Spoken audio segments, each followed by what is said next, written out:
Good morning. My name is Suhail and I am from Delhi. और we are here to continue our lecture on solution chapter class 12. और इस chapter में हमने काफ़ी सारी चीज़ें कर ली थी जिसमें हमने किया था Raoult's law, ideal and non ideal solutions, positive deviation, negative deviation, ये सारी चीज़ें. उसके बाद elevation in boiling point, depression in freezing point, ये सब प्रॉपर्टीज़ आपके सॉल्यूशन से रिलेटेड है. और ये सब कब होता है? जब सॉल्यूशंस आपके नॉन आइडियल होते हैं. तो बॉइलिंग पॉइंट और फ्रीजिंग पॉइंट और प्रेशर्स यानी कि ऑस्मोटिक प्रेशर्स, ये सब आपके वेरी कर जाते हैं नॉन आइडियल जब सॉल्यूशंस होते हैं. वेरी वेरी डाइल्यूट सॉल्यूशंस के अंदर आपके, जो कि हम लोग कहते हैं आइडियल सॉल्यूशंस हैं, राइट, उनके अंदर ये जो प्रॉपर्टीज़ होती हैं, राइट, कि अगर आपका वेपर प्रेशर बढ़ जाएगा तो बॉइलिंग पॉइंट घट जाएगा, और अगर वेपर प्रेशर घट जाएगा यानी कि लोअरिंग हो जाएगी due to non volatile solute, तो आपका बॉइलिंग पॉइंट एलिवेट हो जाएगा. यानी कि जो चीज़ 100 डिग्री पे बॉयल हो रही थी वो 105 degree, 110 degree, 115 degree, even 120 degree पे they will start boiling. That depends upon directly कि उसके अंदर सॉल्यूशन के अंदर आपका सॉल्यूट कितना है. यानी कि अगर आप सॉल्यूट की क्वांटिटी को बढ़ाते जाएंगे यानी कंसंट्रेशन को बढ़ाते जाएंगे, तो हम ये कह सकते हैं कि उसी हिसाब से आपका बॉइलिंग पॉइंट और आपका फ्रीजिंग पॉइंट और आपका ऑस्मोटिक प्रेशर, ये सब चीज़ें भी वेरी होती जाएंगी. यानी कि ऐसी प्रॉपर्टीज़ सॉल्यूशंस की जो डायरेक्टली प्रोपोर्शनल हैं number of moles of solute के, right, are called colligative properties. And solutions के लिए देयर आर 4 कॉलिगेटिव प्रॉपर्टीज. मैं आपको ये भी बता दूं कि ज़्यादातर जो प्रॉपर्टीज आप क्लास 12th में पढ़ेंगे वो पढ़ेंगे आप due to the presence of non volatile solute. यानी कि नॉन वॉलेटाइल सॉल्यूट, तो मैं आप एक को फ्लो चार्ट बना देता हूं, राइट. कॉलिगेटिव प्रॉपर्टीज क्या होती हैं, राइट, तो हम लिख सकते हैं those properties which are directly proportional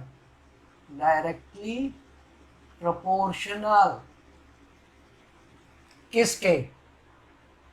to. पता लग गया? ये मैं लिख रहा हूं number of moles of solute. Please remember, ये हमेशा सॉल्यूट ही सारी कहानी खराब करता है और सारी कहानी चेंज करता है. कहानी का मतलब ये सारी प्रॉपर्टीज को चेंज करता है, वेरिएशन लाता है उसमें. और कब कौन सा वेरिएशन कितना होगा, कैसे होगा, वो नंबर ऑफ मोल्स यानी कि एक्स बी पे डिपेंड करता है. कॉलिगेटिव प्रॉपर्टीज आपकी, राइट, 4 हैं.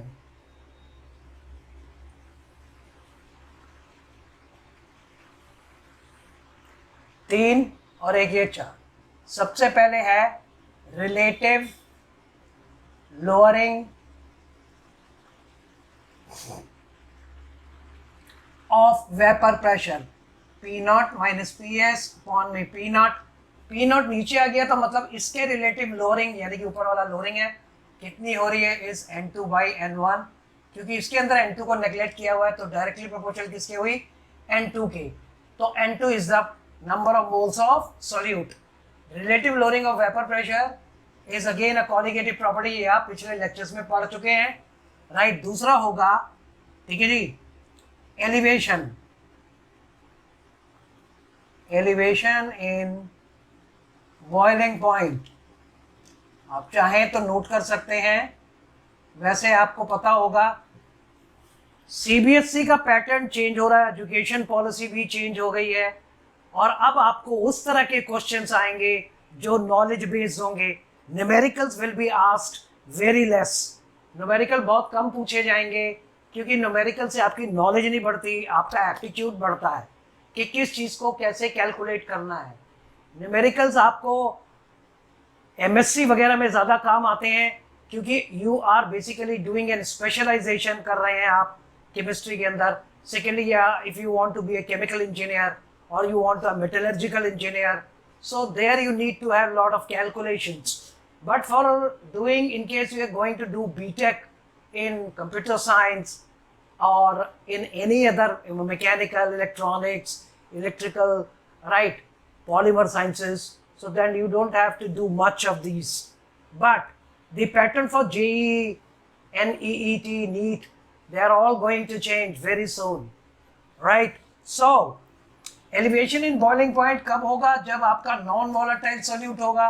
ये आपको फिर से हम बना रहे हैं, ठीक है ना, ए और बी कंपोनेंट, राइट. बी आपका सॉल्यूट और ये सॉल्यूट है नॉन वॉलेटाइल, यानी कि कोई भी सॉल्ट हो सकता है, शुगर हो सकती है, यूरिया भी हो सकता है, ये आप पढ़ चुके हैं. ओके, तो इसमें जो वेपर प्रेशर होगा वो लो हो जाएगा, क्योंकि लेस नंबर ऑफ मोल्स और vapours of a will reach, because they will occupy some space on the surface. So boiling point elevation, which is given by delta TB, right, is equal to KB multiplied by molality. Please remember molality, because boiling requires heating and molality does not change with temperature. And then it is freezing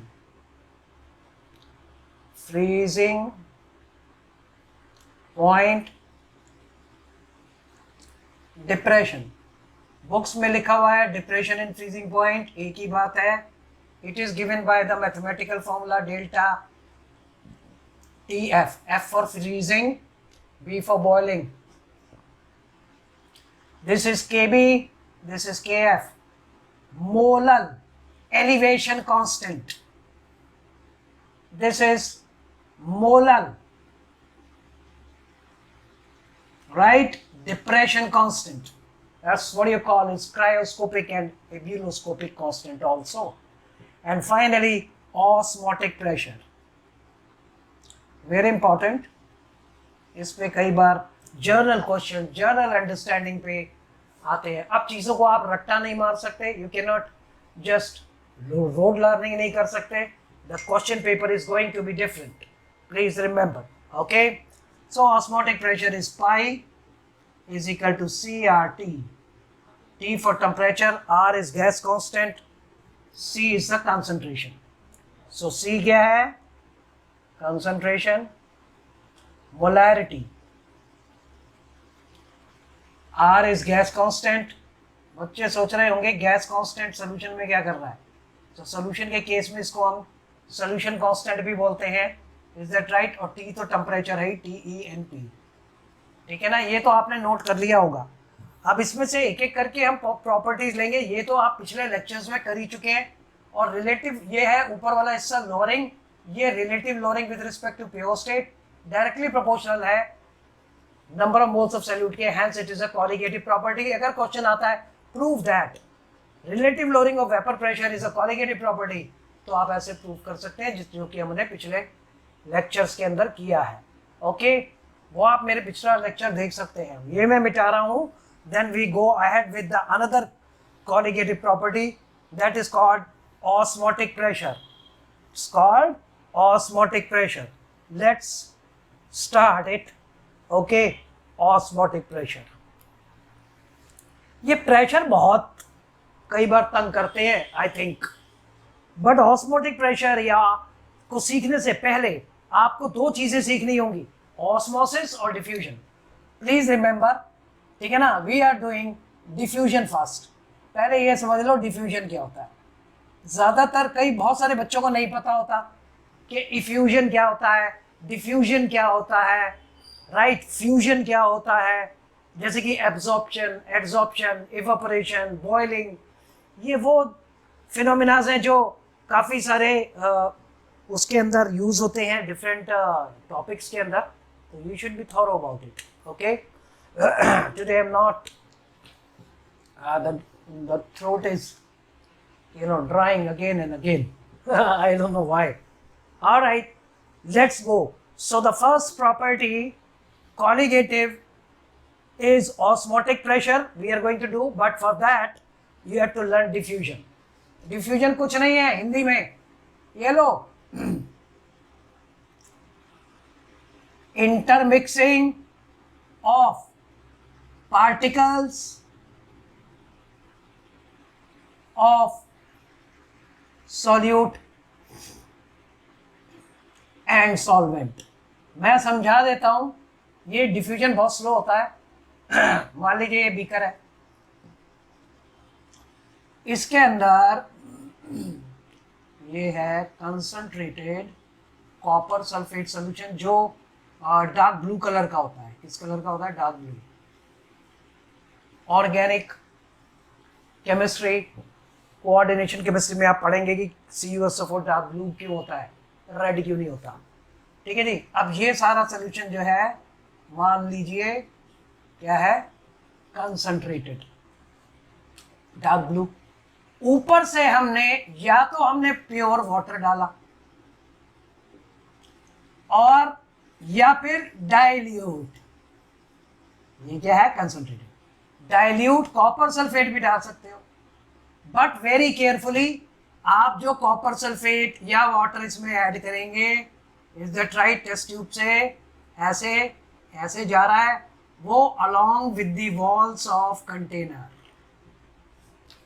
ठीक है ना, and then leave this container, right, leave this container for some time. Depend करता है कि dilute CuSO4 की diffusibility कितनी है। जैसे गैसेस एक दूसरे के अंदर डिफ्यूज हो जाती है, ऐसे लिक्विड्स भी हो जाते हैं। एंड अल्टीमेटली, ठीक है ना, and then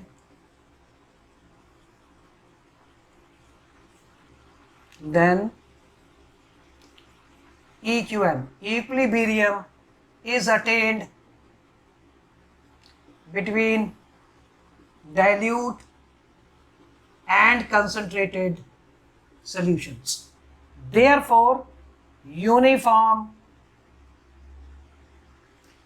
homogeneous mixture of light blue colour,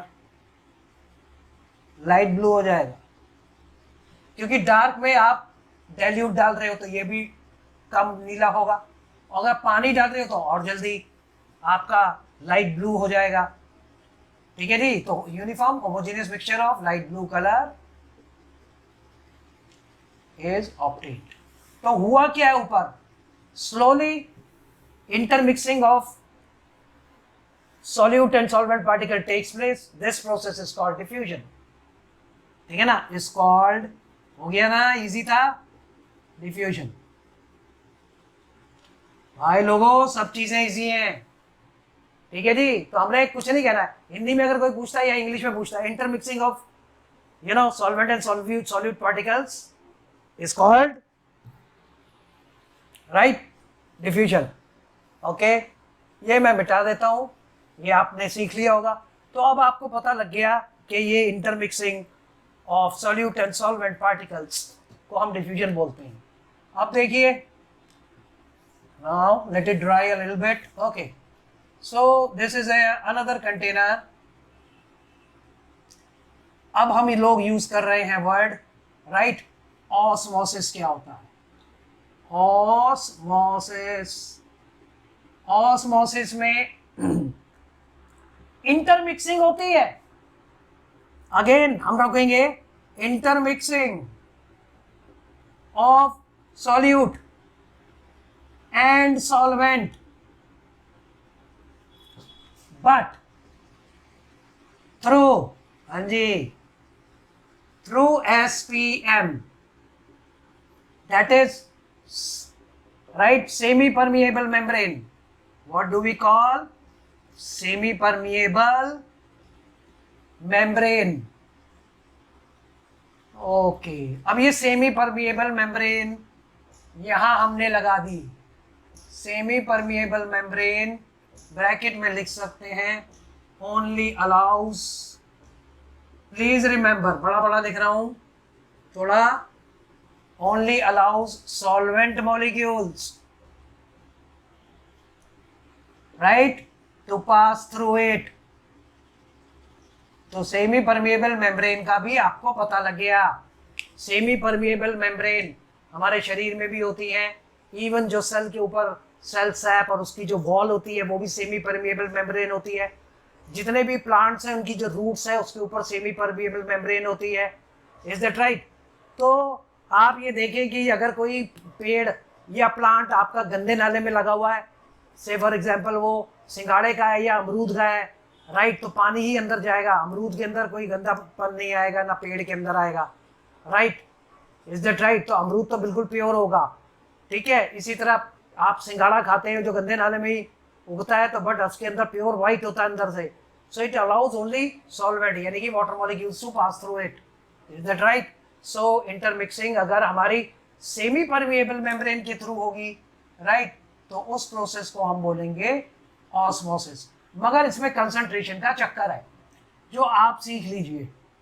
से फॉर एग्जाम्पल ये है सेमी परमिएबल मेम्ब्रेन, यहां लिख दिया मैंने, और सेमी परमिएबल मेम्ब्रेन आपको पता लग गया क्या होता है। यहाँ पे हम वही एग्जाम्पल ले रहे हैं, यहाँ पे सोल्यूशन है CuSO4। Please remember dilute, dilute का मतलब please remember solvent is more. और यहां पे आपका है again CuSO4 dark blue colour का होगा ये, कारण क्योंकि ये कंसंट्रेटेड है और ये डाइल्यूट है, ये यहां कंसंट्रेटेड आप लिख सकते हैं। तो प्लीज रिमेंबर राइट के सॉल्वेंट के मॉलिक्यूल्स इस तरफ ज्यादा हैं तो they will start moving from right to left. Please remember right to left का मतलब है from low to high concentration. Solvent molecules move through right semi permeable membrane from low to high concentration। तो कई किताबों में लो to high लिखा है, कई किताबों में आपके हाई टू लो लिखा है, तो ये बच्चे कंफ्यूज हो जाते हैं। कोई दिक्कत नहीं है, सॉल्वेंट इज मोर तो इसका मतलब क्या है, सॉल्यूट इज लेस। और इधर क्या है, सॉल्यूट इज हाई, मोर है, और सॉल्वेंट लेस है। तो अगर आप सॉल्वेंट की टर्म्स में पढ़ रहे हैं तो मोर टू लो यानी कि डाइल्यूट टू कंसंट्रेटेड जाएगा, और अगर आप सॉल्यूट के टर्म्स में पढ़ रहे हैं तो फिर it will be from less concentration to high concentration. तो कई किताबों में ऑस्मोसिस कुछ नहीं है, सॉल्वेंट मॉलिक्यूल्स का मूवमेंट वहां से उस तरफ होगा, जर्नल बता रहा हूं, जहां पे सॉल्वेंट के मॉलिक्यूल्स ज्यादा होंगे, यानी कि high concentration to lower concentration, right. और अगर हम इसके अंदर डाइल्यूट पढ़ रहे हैं पूरे कंसंट्रेशन ऑफ सॉल्यूशंस के टर्म्स में, तो फिर dilute to more means low to high, एक ही बात है। किसी भी तरीके से आप इसको समझ सकते हैं। याद रखने के लिए जहां भी कंसंट्रेशन आपके कंसंट्रेशन सिर्फ सॉल्वेंट की यानी कि पानी या कोई भी सॉल्वेंट जिस तरफ ज्यादा होगा उस तरफ intermixing through the semi permeable membrane आपकी मूव करेंगे। क्लियर? तो intermixing of solute and solvent particles through the semi permeable membrane, semi permeable membrane के भी साथ होने वाली को हम बोलेंगे ऑस्मोसिस। अब हम दोबारा एक चीज देखते हैं, सेमी परमिएबल मेम्ब्रेन आपकी दो तरह की होती हैं, राइट, नेचुरल और सिंथेटिक, ठीक है ना, silicates. Of iron, nickel, cobalt, ठीक है जी। एंड नेचुरल में आपके वेजिटेबल एंड फ्रूट पील्स, उनके ऊपर का छिलका कह सकते हैं आप, सेमी परमिएबल मेम्ब्रेन होती हैं, राइट। सेमी परमिएबल मेम्ब्रेन के अंदर आपके हम एक और कॉपर फेरोसाइनाइड भी यूज करते हैं, कॉपर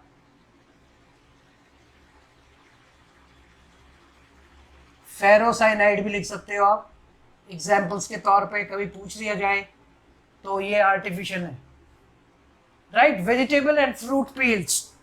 एक इसमें मैं चीज़ आपको ये भी बताना चाहना था, बड़ी अजीब सी लगेगी, जो पिग होता है, सुअर, उसका जो यूरिनरी ब्लैडर होता है उसके अंदर एक आपके इनर मेम्ब्रेन होती है, यानी pigs bladder, pigs bladder. This is the excellent semi-permeable membrane till now available on this planet Earth. So, vegetable membranes, animal membranes, pig's bladder, ठीक है ना, are basically, commonly used as semi-permeable membrane. Parchment paper भी आप use कर सकते हैं artificial में, parchment paper, cellophane to also act as semi permeable membrane। तो आपको ये सेमी परमिएबल मेम्ब्रेन्स के बारे में भी पता लग गया। अब हम आगे चलते हैं, राइट, ऑस्मोटिक प्रेशर के लिए। तो मैंने अभी जो आपको एक कंटेनर बनाया था उसमें बेसिकली मैंने सेमी परमिएबल मेम्ब्रेन लगा दी थी, ये रही, SPM लिखूंगा मैं सेमी परमिएबल मेम्ब्रेन को, ओके। इधर आपका क्या था, right, copper sulphate, please remember dilute, तो यानी कि वाटर की कंसंट्रेशन यहाँ ज़्यादा है, जिस तरफ भी सॉल्वेंट की कंसंट्रेशन ज़्यादा होगी उस तरफ से मॉलिक्यूल्स इस मेम्ब्रेन के थ्रू होते हुए इधर को जाएंगे। और इधर आपका क्या था, अब याद आया, यहाँ पे था copper sulphate again but concentrated, तो इसका लेवल बढ़ता जाएगा और ये इसका पानी का कलर हल्का हल्का नीला होता जाएगा, राइट। अब हम क्या करते हैं, यहाँ पे एक पिस्टन लगा देते हैं जो ऊपर नीचे चल सकता है, फ्रिक्शन लेस पिस्टन, इसको हम क्या बोलेंगे, पिस्टन। और पिस्टन पे प्रेशर लगाएंगे P डाउनवर्ड्स, और उतना प्रेशर लगाएंगे कि इन मॉलिक्यूल्स की, यानी कि इसमें से वाटर की मॉलिक्यूल्स की, सॉल्वेंट मॉलिक्यूल की एंट्री इधर से इधर बंद हो जाए। यानी कि प्रेशर, मिनिमम प्रेशर लगाना है, कितना मिनिमम, मिनिमम प्रेशर एक्सर्टेड मतलब लगाया गया, टू प्रिवेंट, रोकने के लिए, to prevent, right, the entry of, किसकी एंट्री, हाँ, सॉल्वेंट मॉलिक्यूल्स की, सॉल्वेंट मॉलिक्यूल्स, राइट। तो यहाँ पे जब हम प्रेशर लगाएंगे तो वो प्रेशर जो लगाएंगे कि सिर्फ सॉल्वेंट मॉलिक्यूल्स की एंट्री इधर से इधर बंद हो जाए, that is called osmotic pressure, is called, note कर सकते हैं आप, राइट, ऑस्मोटिक प्रेशर। मान लीजिए यहाँ पे आप कंसंट्रेशन CuSO4 की बढ़ाते जाओगे, बढ़ाते जाओगे, बढ़ाते जाओगे और बढ़ाते जाओगे, राइट। जब आप इसकी कंसंट्रेशन बढ़ाते जाओगे तो एक टाइम आएगा दोनों की कंसंट्रेशन इक्वल हो जाएगी, इक्विलिब्रियम। तब क्या होगा, then there will be no transfers of solvent molecules from one side to another, whether low to high, high to low, irrespective, ठीक है जी। तो यानी कि ये आपको प्रेशर डिफरेंस, प्लांट्स में हम इसको टर्जर बोलते हैं, राइट, टर्जर प्रेशर डिफरेंस होता है जिसकी वजह से ऑस्मोसिस प्लांट्स में होता है, वेजिटेबल्स में होता है, दिस इज व्हाट। तो ऑस्मोसिस हमारा एक तो सॉल्यूशंस के अंदर ही एप्लीकेबल है, नंबर 1, राइट। और हम इसको कभी भी रोक सकते हैं सॉल्यूशन को, अंदर जो ऑस्मोटिक प्रेशर है, ऑस्मोसिस का फिनोमेना आप अपने हिसाब से रोक सकते हैं, जब चाहें उतना प्रेशर लगा दो, ऑस्मोसिस का फिनोमेना यानी transfer of molecules from here to there will start, and then if you apply pressure then the pressure in which the movement stops, तो आपने रोक दिया, राइट। सेकेंडली, ऑस्मोसिस के अंदर सिर्फ सॉल्वेंट मॉलिक्यूल्स का ही मूवमेंट होता है, सॉल्यूट पार्टिकल्स का नहीं होता। मगर मैं आपको यहाँ पे एक चीज बताना चाहूंगा कि जितने भी हमारे सेल होती हैं, सेल के अंदर जो ह्यूमन सेल्स हैं, वो सॉल्वेंट मॉलिक्यूल्स के अलावा न्यूट्रिएंट्स और अदर मटेरियल्स को भी और वेस्ट मटेरियल को बाहर फेंकना और एसिमिलेट करना या बाहर से अंदर करना या अंदर आपके बहुत सारे कॉन्स्टिट्यूएंट्स को बुलाना अपार्ट फ्रॉम वाटर और सॉल्वेंट, उनका ये फंक्शन है, right. So they behave differently, ठीक है ना। और इसी में मैं आपको बताता हूँ, तो ऑस्मोटिक प्रेशर आपने सीखा, मैं आपको बताऊं, आप 2 कंटेनर ले लें, राइट, इसके अंदर आप प्योर वाटर ले लें, तो सिर्फ क्या है चारों तरफ पानी, सॉल्वेंट, और इसके अंदर क्या है, इसके अंदर आप ले लो NaCl सोल्यूशन। अब दोनों में डिफरेंस पता लग रहा होगा। अंडा लो, अंडे को HCl के पानी सोल्यूशन के अंदर डालो तो उसका जो ऊपर का कवर है वो लूज हो जाएगा, आप उसको हटा सकते हैं, और दोनों अंडों को आप, ठीक है, 2 अंडे ले लो, एक अंडे को इसमें और एक अंडे को इसमें डाल दीजिए, इज दैट राइट। तो प्योर वाटर के अंदर बाहर से, क्योंकि चारों तरफ वाटर की कंसंट्रेशन ज़्यादा है, इज दैट राइट, वाटर की कंसंट्रेशन ज़्यादा है, ठीक है ना, तो वाटर विल गो इनसाइड। जिस तरफ सॉल्वेंट मॉलिक्यूल्स की, ठीक है ना, तो एंडो बोलेंगे, एंडो हो रहा है, और इसके अंदर ये कंसंट्रेशन बाहर ज़्यादा है, तो ये बाहर, अंदर से बाहर की तरफ क्या चलेंगे, सॉल्वेंट मॉलिक्यूल्स। तो इस केस में राइट, अंडा जो है वो श्रिंक हो जाएगा, और इस केस में स्वेल हो जाएगा, स्वेलिंग हो जाएगी। तो ये श्रिंकिंग ऑफ सेल्स हमारे ब्लड सेल्स की भी हो जाती है, तो उसको हम बोलते हैं प्लाज्मोलाइसिस। और अगर सेल्स के अंदर पानी चला गया या वो स्वेल कर गई, राइट, तो उसको बोलेंगे हीमोलाइसिस। ब्लड वेसल्स में हेमरेज, क्योंकि वो बहुत ज़्यादा स्वेल कर जाती हैं, फूल जाती हैं, तो हीमोलाइसिस, प्लाज्मोलाइसिस, ये भी आपको पता लग गया। तो इसमें आप कैसे डिसाइड करेंगे, जिस तरफ भी सॉल्वेंट के पार्टिकल्स या सॉल्वेंट के मॉलिक्यूल ज़्यादा हैं, उस तरफ से दूसरी तरफ कोई भी हो वहाँ चलेगा। This is what. एक और इम्पॉर्टेंट चीज़ इसी के अंदर मैं आपको बताना चाहूँगा। अब मान लीजिए इसमें आपने सॉल्वेंट की एंट्री बंद कर दी, और तब कब बंद हुई, जब प्रेशर मान लो था 700, ये तो बहुत ज़्यादा हो जाएगा, से फॉर एग्जाम्पल 2 atm, तो एंट्री बंद हो गई सॉल्वेंट मॉलिक्यूल्स की, तो ऑस्मोसिस का फिनोमेना बंद हो गया। अब क्या किया, 2 atm की जगह आपने इस प्रेशर को कर दिया 4 atm। तब जो, तो यानी कि if pressure P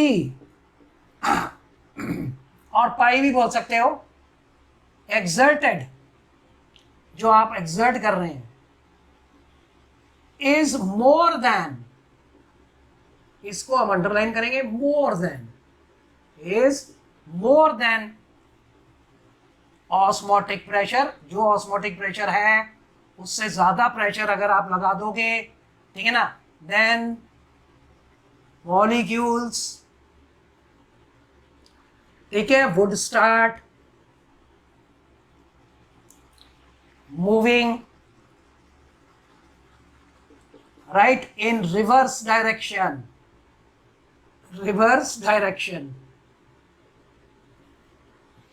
right, that is, यानी कि क्या कहलाता है, रिवर्स ऑस्मोसिस। Reverse osmosis. तो अगर आप प्रेशर ज़्यादा लगा देंगे, जो ऑस्मोटिक प्रेशर है उस पर्टिकुलर सॉल्यूशन का उससे ज़्यादा लगा देंगे, तो रिवर्स ऑस्मोसिस होगा। और reverse osmosis is quite useful in making sea water drinkable. Let's see how. For example, यहां पे प्योर पानी मान लो है, लो जी हमने प्योर पानी किसी सोर्स से ले लिया, प्योर वाटर, और इसकी जगह हमने कर दिया सी वाटर।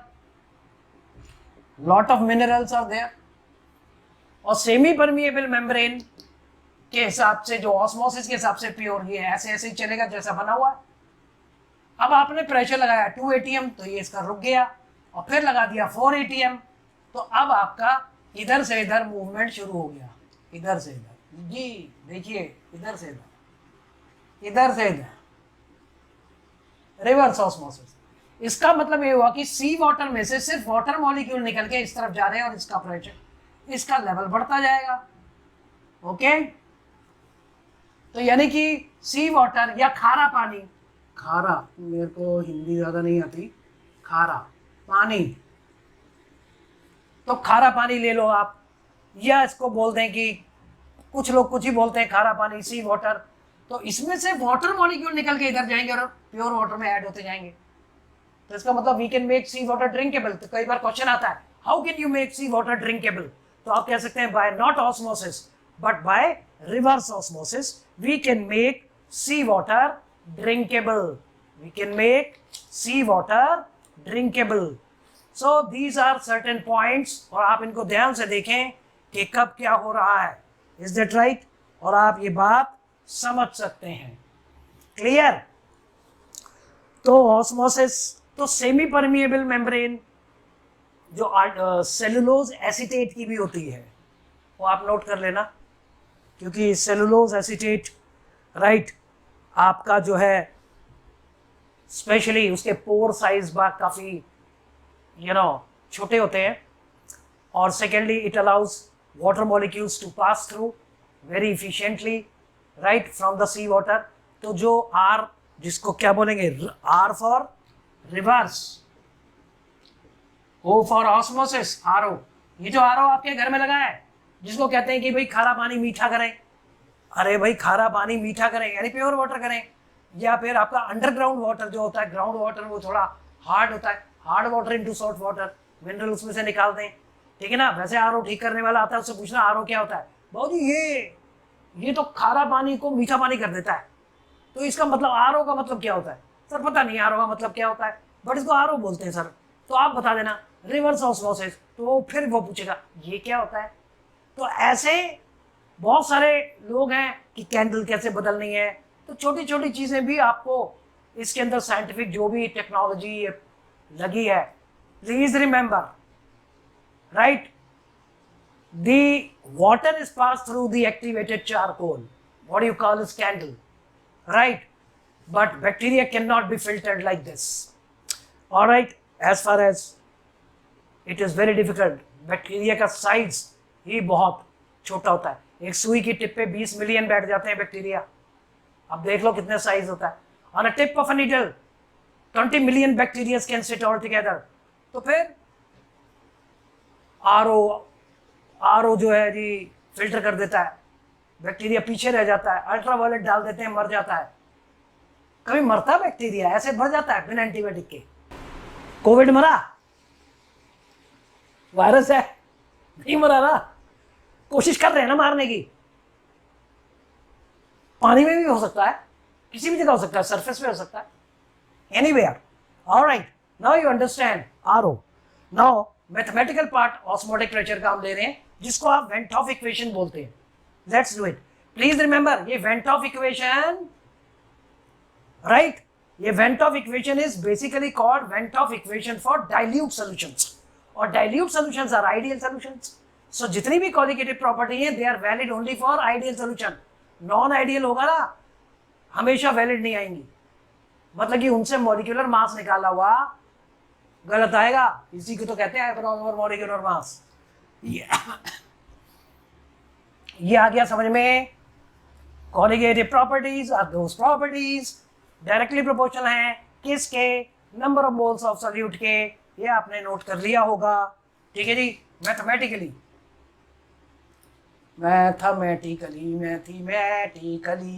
कली कली कली logically, right, it is pi is equal to, right, CRT, right. Pi is p भी लिख सकते हो आप, CRT, और C की जो वैल्यू है दैट इज 1/V, यानी कि C इज कंसंट्रेशन, राइट। तो इसमें लिखेंगे 1/V RT P, इस V को इधर ले जाएंगे, PV is equal to, right, for n number of moles, n की वैल्यू हो गई 1 nRT, राइट। इसको SRT भी बोल सकते हो, कई बुक्स में S दिया हुआ है, ये K है एक्चुअली। मैं आपको बताता हूं बॉयल्स लॉ क्या कहता है। बॉयल्स लॉ कहता है pressure is inversely proportional to volume, right. ये प्रेशर, ठीक है जी। और pressure is also directly proportional to temperature. ये कौन कहता है? ये वेंटॉफ कहता है। यानी कि प्रेशर और वेंटॉफ कौन? गेल ल्यूसेक्स वेंटॉफ इक्वेशन ऑल टुगेदर ये कही जाती है, राइट। तो आप इसके अंदर देखेंगे therefore P/T is constant, right. और इसके अंदर P is equal to K form में 1/V, therefore PV is equal to K, right. और ये भी K, P/T is K, right. और C इज डायरेक्टली, तो फिर therefore we can write P is directly proportional to concentration and temperature. This is 1/V, क्या है? 1/V C, right. तो P is directly proportional, P is directly proportional to C and it is directly proportional to T, तो we can write this. Therefore, इसके अंदर हम क्या करेंगे? P is equal to, right, अब R लगा दो, RCT, right, for n number of moles, nRCT, right, this is equal to, right, हम मान लेते हैं RCT equal to, right, for n number of moles, यहाँ पे कर लेते हैं P is equal to CRT, right. For लिख देते हैं, ये 1 मोल के लिए, for n number of moles क्या हो जाएगा? P is equal to N CRT, okay, right. If n is equal to 1, this is P CRT. Pi is equal to CRT, Pi is equal to CRT, P is equal to CRT. This is one top equation. Is it right? This is how. मगर मैं आपको बता दूं कि इसमें ये R क्यों लिया है, गैस कांस्टेंट, ये भी बता देते हैं। R is गैस कांस्टेंट, है ना, 0.0821 और 8.314, राइट। क्यों लिया? नोट कर लिया होगा ये। क्यों? क्योंकि सेमी परमिएबल मेम्ब्रेन, ये रही, इसके ऊपर सॉल्यूट पार्टिकल्स बम्बार्डमेंट करते हैं, राइट। ये देखो बम्बार्डमेंट हो रहा भाई लोगों का, बम्बार्डमेंट हो रही है। जस्ट लाइक गैसेस एक्सर्ट करती हैं pressure on the walls of the container by bombardment, similarly these solute particles also exert pressure on the cellulose acetate, that is semi permeable membrane, right. So basically that pressure basically is balanced by the external pressure when the entry of the solvent molecule stops, but if you apply more pressure than the osmotic pressure, then it will cross. So otherwise, you know what is basically, तो इसको हम ideal gas की तरह भी ले सकते हैं। तो सॉल्यूट पार्टिकल्स यहाँ पे गैसेस की तरह क्या कर रहे हैं? बिहेव कर रहे हैं।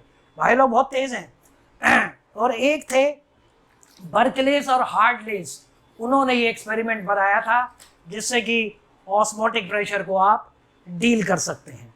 क्लियर हो गया? अब देखो PV is equal to NRT, P is equal to CRT, right? तो P is equal to CRT ये आ गया, राइट? अब इसमें आप क्या करेंगे, राइट? तो ये तो आपको पता लग गया।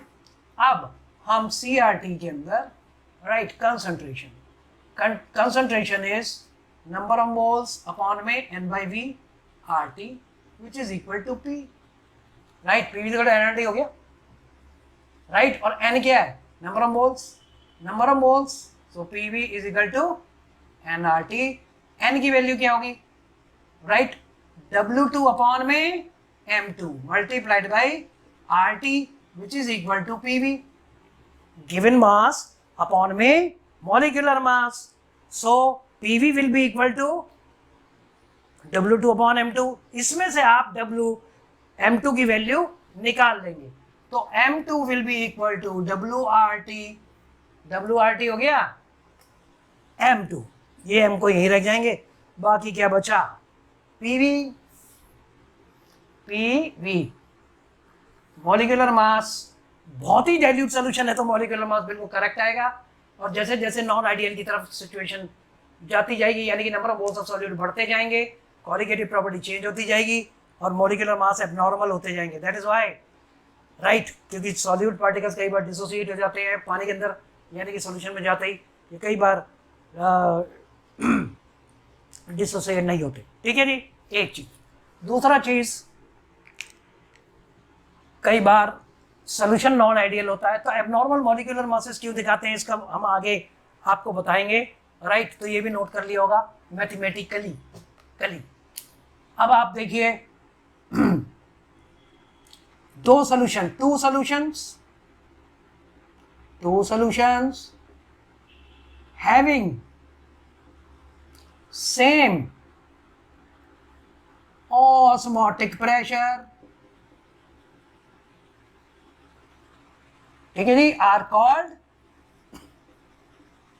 आइसोटोनिक। ये आइसोटोनिक कहलाएंगे। 0.91% ऑफ NaCl सोल्यूशन जो होता है इज कॉल्ड आइसोटोनिक। आइसोटोनिक होता है ब्लड के साथ, ठीक है ना? If concentration is greater than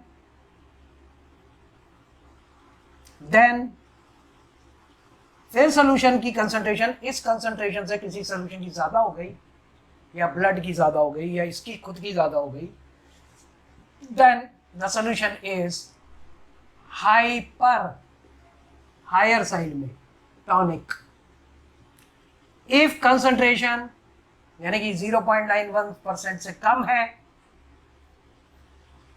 ठीक है ना, then solution will be hypotonic. Blood का अपना ऑस्मोटिक प्रेशर होता है, तो आप ब्लड के अंदर उतनी ही कंसंट्रेशन का सोल्यूशन डाल सकते हैं जैसे कि डेक्सट्रोज, ग्लूकोज वगैरह जो चढ़ाते हैं, उनका जो ऑस्मोटिक प्रेशर है वो ब्लड के ऑस्मोटिक प्रेशर के बराबर होना चाहिए, अदरवाइज पेशेंट को प्रॉब्लम हो सकती है। इसी तरह जो भी नॉर्मल सलाइन हम चढ़ाते हैं उसका कंसंट्रेशन 0.91%, जो कि ब्लड एक ऑल्सो एल्ब्यूमिनाइड कोलॉइडल सोल्यूशन है, तो उसका ऑस्मोटिक प्रेशर, जो चीज़ आप पेशेंट के उसमें डाल रहे हैं, यह पेशेंट का हाथ, से फॉर एग्जांपल ये हाथ, तो इधर से आपने नीडल प्रिक करा और उसके पीछे आपने ट्यूब लगा दी, और यहाँ पे ऐसे भाई लोग ने तो ऊपर से ये टप टप टप टप टप टप और इसमें जा रहा है, राइट, 0.91%, तो ये मस्त लेटा रहेगा। जैसे ही ये भाई साहब आपका 2.8%, तो समाचार खराब हो जाएंगे। तो this is hypotonic, hypertonic, isotonic. और यूजेस ऑफ ऑस, आप किशमिश को पानी में डाल दोगे तो वो स्वेल हो जाएगी क्योंकि ड्राई होती है, इसलिए मुरझाए हुए फूलों को पानी में डाल देंगे अगर आप, राइट, तो जिसको विल्टेड फ्लावर्स बोलते हैं, तो वो बेसिकली रीगेन हो जाएंगे, ठीक है ना। एंड सेकेंडली, मीट, कटे हुए मीट में बैक्टीरियम होते हैं, तो उसके ऊपर हम क्या करते हैं, NaCl लगा देते हैं, तो बैक्टीरिया में से जो फ्लूइड है वो बाहर आ जाता है, यानी एक्सोऑस्मोसिस होता है। बाहर आना एक्सो, अंदर जाना एंडो, राइट। तो बेसिकली बाहर जब आता है तो बैक्टीरिया बेचारा, फ्लूइड कम हो जाते हैं, बैक्टीरिया मर जाता है और वो प्रिवेंट रहता है। तो दैट इज वाई जो भी मीट चिकन है उसको प्रिजर्व करने के लिए नमक हम लोग लगा देते हैं। ड्राई मैंगोज हैं बेचारे, तो अब क्या चाहिए ड्राई का, पानी में डाल दो, प्योर पानी में स्वेल कर जाएंगे, जैसे अंडा स्वेल कर गया था। Is that right? सेकेंडली क्या होता है, जो लोग ज्यादा सॉल्ट खाते हैं, तो उनके अंदर बेसिकली क्या होता है, राइट, तो सॉल्ट की कंसंट्रेशन आपके अंदर ज्यादा हो जाती है, राइट। तो बेसिकली क्या होता है कि पानी बॉडी के अंदर रिटेन हो जाता है, पानी रिटेन हो जाता है तो आपका स्वेलिंग हो जाती है, राइट। क्यों? क्योंकि अब अगर आप देखें तो जो आपका people taking lot of salts, यानी कि सॉल्टी फूड, भैया नमक डालो, भैया चटपटा करो, नमक के बिना मैं खा नहीं सकता, ठीक है ना। तो इसको हम एक डिजीज बोलते हैं एडिमा, राइट। वो हो जाता है क्योंकि retention of water in the tissue cells takes place, that is why tissue cells are swelled, right. तो आप मोटे मोटे लगते हो, होते थोड़ी हो, है कि नहीं। तो that is basically on account of intercellular, right, क्या कहते हैं, स्पेस के अंदर पानी का डिपॉजिट हो जाना, राइट। क्योंकि बाहर से पानी, ठीक है, बाहर तो कंसंट्रेशन, ठीक है ना, आपका जो बॉडी फ्लूइड है, तो पानी 70% बॉडी में है, वो अंदर की तरफ टिश्यूज में चला जाता है, ठीक है। A disease called edema, this is called. So we can also determine the molecular mass of solute, right.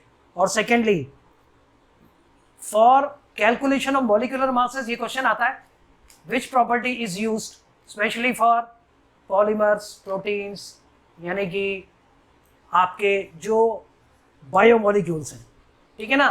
तो हम ये कहते हैं कि elevation in boiling point, depression in freezing point is not a good property, because उनमें heating required है, और ये जो मैक्रोमोलिक्यूल्स हैं they become very unstable at high temperature, hence there are errors. That is why we don't prefer the other properties. We prefer elevation in boiling point, not depression, freezing point, not relative lowering of vapor pressure, not. They all require heating. But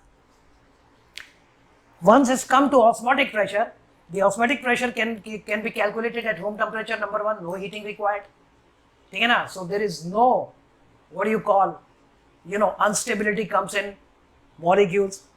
Secondly, right, advantage है ये कि हम room temperature पे note कर सकते हैं. Secondly other properties के अंदर जो चेंजेस होते हैं वो बहुत छोटे होते हैं, एलिवेशन बॉइलिंग पॉइंट में या डिप्रेशन में या आपके रिलेटिव लोअरिंग में. जो ऑस्मोटिक प्रेशर है इनके चेंजेस जो हम मेजर करते हैं वो सिग्निफिकेंट होते हैं, और basically these pressures can be measured in mm, millimetres में मेजर किया जा सकता है, ठीक है. तो these are some of the uses of osmotic pressure. That's all for today.